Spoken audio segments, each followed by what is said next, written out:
The 16:8 fasting method, also known as time-restricted eating, is a popular form of intermittent fasting that involves consuming all daily calories within an 8-hour window and abstaining from food for the remaining 16 hours. This approach to eating has gained popularity for its simplicity and potential health benefits. To understand how the 16:8 fasting method works and its effects on the body, especially during the 12 to 16-hour fasting window, it's important to break down the process step by step. The initial hours, 0 to 12 hours. Initially, after the last meal of your eating window, the body utilizes glucose, derived from carbohydrates, as its primary source of energy. This glucose is stored in the muscles and liver as glycogen. During the first 6 to 12 hours of fasting, your body gradually consumes glycogen stores to preserve energy levels and support bodily functions. After 12 hours of fasting.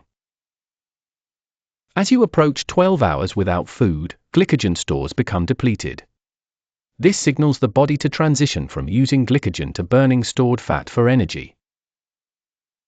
Hormones such as adrenaline, norepinephrine, and human growth hormone, HGH, start increasing, promoting a metabolic shift towards fat utilization.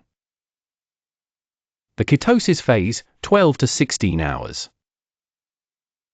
Around this time frame, the body may enter a state of ketosis, especially if carb intake during the eating window was low.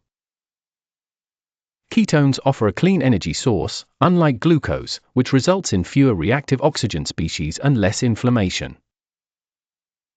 This switch from glycogen to fat as an energy source can support weight loss and fat burning, making the 16:8 fasting method effective for those looking to maintain or lose weight. Health benefits beyond weight loss. By promoting a reliance on fat rather than glucose, 16:8 fasting can improve insulin sensitivity and reduce insulin resistance, lowering the risk of type 2 diabetes. Autophagy, a natural cellular regeneration process, tends to increase, helping remove damaged cells and potentially lowering the risk of diseases such as cancer.